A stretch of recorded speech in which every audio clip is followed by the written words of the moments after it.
La Unión Africana suspendió la membresía de Gabón luego del golpe de Estado contra el presidente Ali Bongo. Todo mientras los militares se asientan en el poder. Se espera que el lunes el general Brice Oligui Nguema tome juramento como presidente de la transición. Cientos de niños y jóvenes en Ucrania regresan a las escuelas en el inicio del segundo año escolar desde que estalló la guerra. Según la UNESCO, en Ucrania ya son más de 300.000 los establecimientos educativos que han sido destruidos en medio del conflicto. La controversial reforma pensional del gobierno francés entró en vigor este 1 de septiembre. Pese a que la normativa generó meses de protestas masivas en su rechazo, fue aprobada sin el voto de la Asamblea Nacional, lo que acrecentó el malestar de los ciudadanos. ¿Cómo están ustedes? Bienvenidos a este bloque informativo. Soy Francisco Velasco de La Fiori. Comenzamos las noticias con información relacionada con el golpe de Estado en Gabón. La Junta Militar anunció que el general Brice Oligui Nguema tomará juramento como el presidente de la transición el próximo lunes, un paso más en el establecimiento de los militares en el poder. Entre tanto, la Unión Africana decidió suspender a Gabón de manera inmediata de todas sus actividades, órganos e instituciones hasta que no se restaure el orden constitucional. Más en el siguiente informe. La calma ha vuelto a las calles de Libreville, mientras los militares se preparan para hacer oficial su nuevo orden. El presidente de transición prestará juramento ante el Tribunal Constitucional el lunes. El general Oligui Nguema se convertirá en el presidente de transición de Gabón, sucediendo a casi 60 años de dinastía de la familia Bongo, prometiendo que los servicios públicos seguirán funcionando y que se crearán instituciones de transición. Lo que sigue sin estar claro es el calendario para la vuelta al gobierno civil.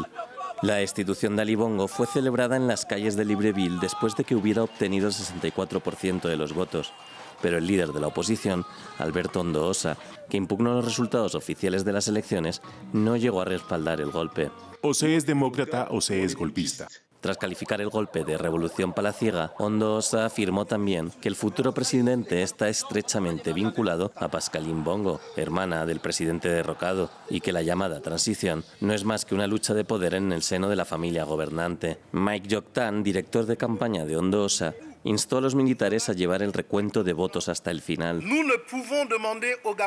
No podemos pedir al pueblo gabonés, que eligió por abrumadora mayoría al profesor Albert Ondoosa para ser presidente de la República, que renuncie a su elección. Esto es inaceptable. Las reacciones internacionales han sido diversas. Nigeria se ha referido a la autocracia contagiosa de África, ya que el golpe de Gabón viene pisándole los talones al de Níger. La Unión Africana ha llegado a suspender al país del bloque, mientras que el jefe de la diplomacia de la Unión Europea se refirió a unas elecciones robadas y dijo que no era equivalente al reciente golpe de Níger. Hong Kong y algunas ciudades de la costa sureste emiten la alerta máxima por la llegada del supertifón Saola. Cientos de vuelos fueron cancelados y diferentes zonas comerciales clausuradas, mientras que las vías peatonales se encuentran completamente vacías. El fenómeno natural, que podría tocar tierra hoy por la noche, se mueve con vientos de más de 200 kilómetros por hora. Ampliamos en el siguiente informe. Las concurridas calles de Hong Kong están casi paralizadas. Cientos de vuelos cancelados y el comienzo del año escolar retrasado, mientras el tifón Saola se acerca a tocar tierra. Después de ver su trayectoria en el mapa, me di cuenta de que el ojo del tifón pasará muy cerca de Hong Kong. Así que estoy un poco preocupada y solo espero que no cause demasiadas víctimas. No estoy tan preocupado porque mi casa no da al mar, pero los que sí dan al mar han hecho los preparativos habituales, como tapar las ventanas con cinta adhesiva. Algunos también han puesto bolsas de plástico en los huecos de las ventanas para evitar que el agua se filtre en las habitaciones. Al otro lado de las aguas, en China continental, Guangdong, a lo largo de la costa sureste, también ha emitido su nivel más alto de alerta, con la evacuación de unos 10.000 habitantes y la suspensión del servicio de trenes durante la noche. Con vientos de más de 200 kilómetros por hora, Saola es un poderoso ciclón tropical con la fuerza de un huracán categoría 4. Las autoridades afirman que podría debilitarse a medida que se acerque, pero advierten que podría ser la tormenta más fuerte en décadas. Y no es la única que amenaza a la región este fin de semana. Se prevé que un segundo tifón, Haikui, toque tierra en Taiwán antes de dirigirse hacia la provincia china de Fujian. que podría sufrir lluvias torrenciales, inundaciones e interrupciones del tráfico hasta el lunes. Cientos de niños y jóvenes ucranianos han vuelto este viernes a las escuelas del país. Es el segundo inicio del año escolar que se registra en medio de la guerra. Desde el inicio de la invasión a Ucrania en 2022, más de 1.300 escuelas en todo el país han quedado totalmente destruidas. UNICEF ha mostrado su preocupación sobre el impacto de la guerra en la educación de los 6.7 millones de niños en edad escolar de Ucrania y en particular de los refugiados. Previo al inicio del año escolar, un equipo en terreno de France 24 nos envió este informe. Junto con muchos otros niños ucranianos, Ulas, de 6 años, se está preparando para ir a la escuela. Este nuevo año académico, el segundo que se desarrolla en un contexto de guerra, es su primer año estudiando. Millones de personas huyeron de Ucrania después del inicio de la invasión rusa en 2022. La decisión de regresar no fue fácil para Clarisa, que eligió una escuela con un refugio antiaéreo para su hijo. Estábamos de regreso y sabía que los bombardeos continúan y los drones están volando. Esta será nuestra rutina durante muchos años más. No estoy segura de que esta guerra termine pronto y debemos actuar acorde. Por eso elegí la escuela que se adaptaba a mis necesidades. Esta es la realidad para los 6,7 millones de niños en edad escolar de Ucrania. La guerra ha pasado factura al sistema escolar. Más de 1.300 escuelas en todo el país han sido destruidas. Otras que han resultado dañadas no pueden operar.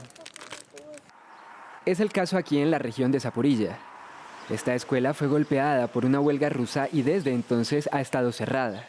Es una situación difícil de afrontar para Valeria, de 11 años, que estudiará a distancia, junto con otros 143.000 niños de la región. Extraño mucho la escuela. Me siento mejor cuando voy a la escuela. Simplemente te comunicas más con tus compañeros de clase, ves más a tu maestro y aprendes más. Entiendes mejor las cosas. Según un informe de UNICEF, los niños en edad escolar de Ucrania están expresando signos de pérdida generalizada de aprendizaje, incluida la disminución en las habilidades de lectura, de matemáticas y el idioma ucraniano. La agencia ha dicho que algunos niños refugiados pueden haber abandonado por completo su educación. El Kremlin confirmó que el próximo lunes 4 de septiembre se llevará a cabo el encuentro entre los presidentes de Rusia y Turquía.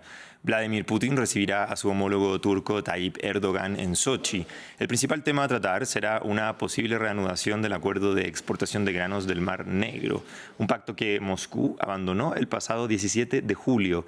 Previo al encuentro, el canciller ruso Sergei Lavrov habría dicho que su país podría volver al acuerdo siempre y cuando se tomen medidas concretas para solucionar las demandas de Moscú. Y cientos de personas salieron a la calle de Sueida, en el sur de Siria, para exigir la dimisión del presidente Bashar al-Assad. El descontento popular se ha visto acrecentado por el empeoramiento de las condiciones de vida en el país, que actualmente atraviesa una profunda crisis económica. Con la de este viernes ya se cumplen 2 semanas desde el inicio de las manifestaciones que desataron por la eliminación de los subsidios al combustible.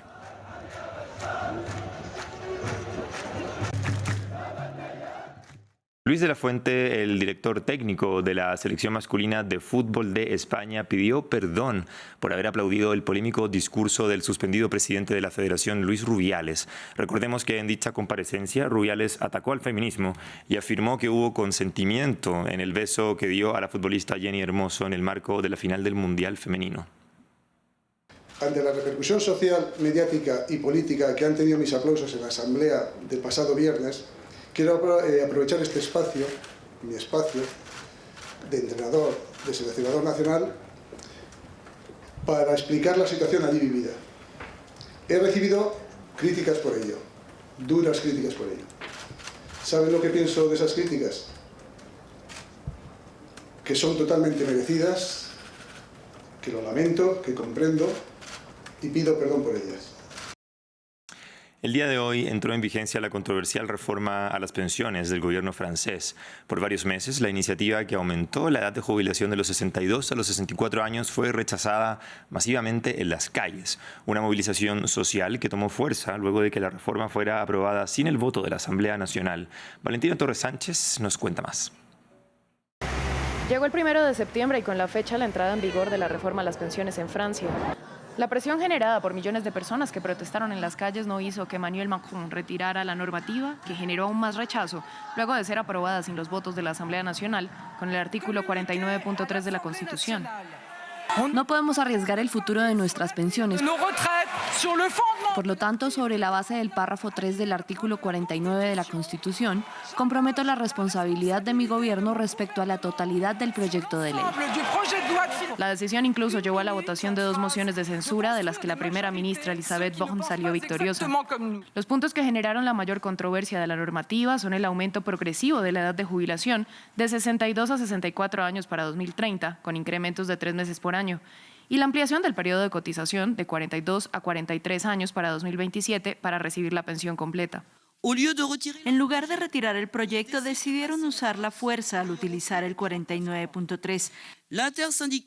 Los sindicatos están gravemente preocupados por la responsabilidad del Ejecutivo en la crisis social y política que resulta de esta decisión. Una verdadera negación de la democracia.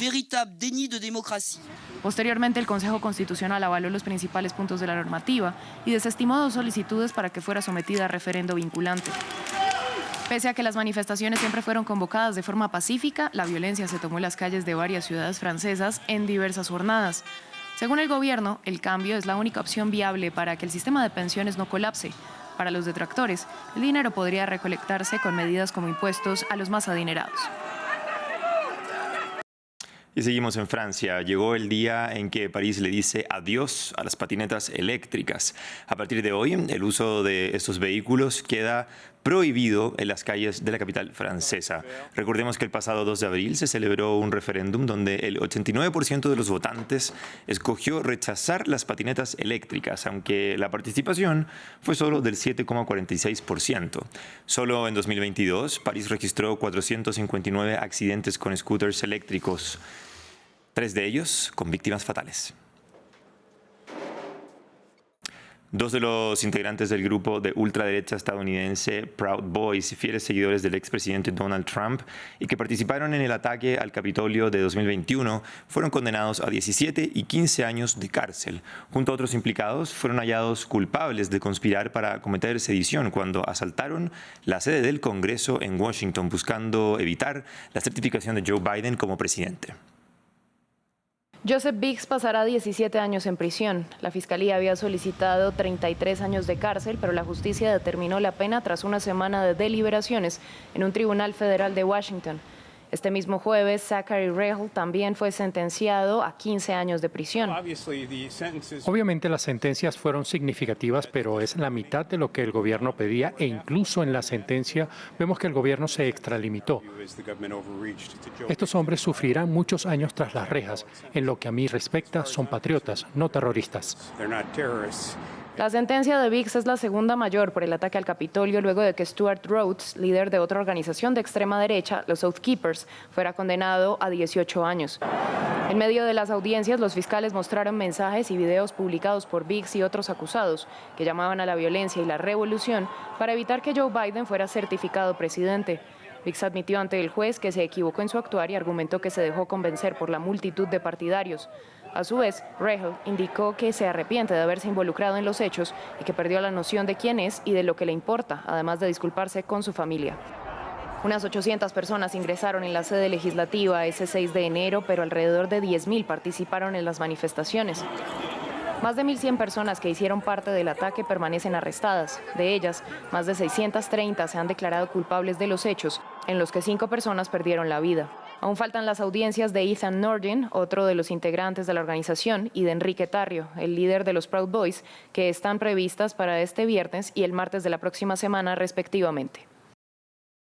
Y así llegamos al final de este bloque informativo. Recuerde que siempre puede profundizar más en nuestro sitio web france24.com y quédese en nuestra sintonía porque seguiremos actualizando el acontecer de la noticia internacional.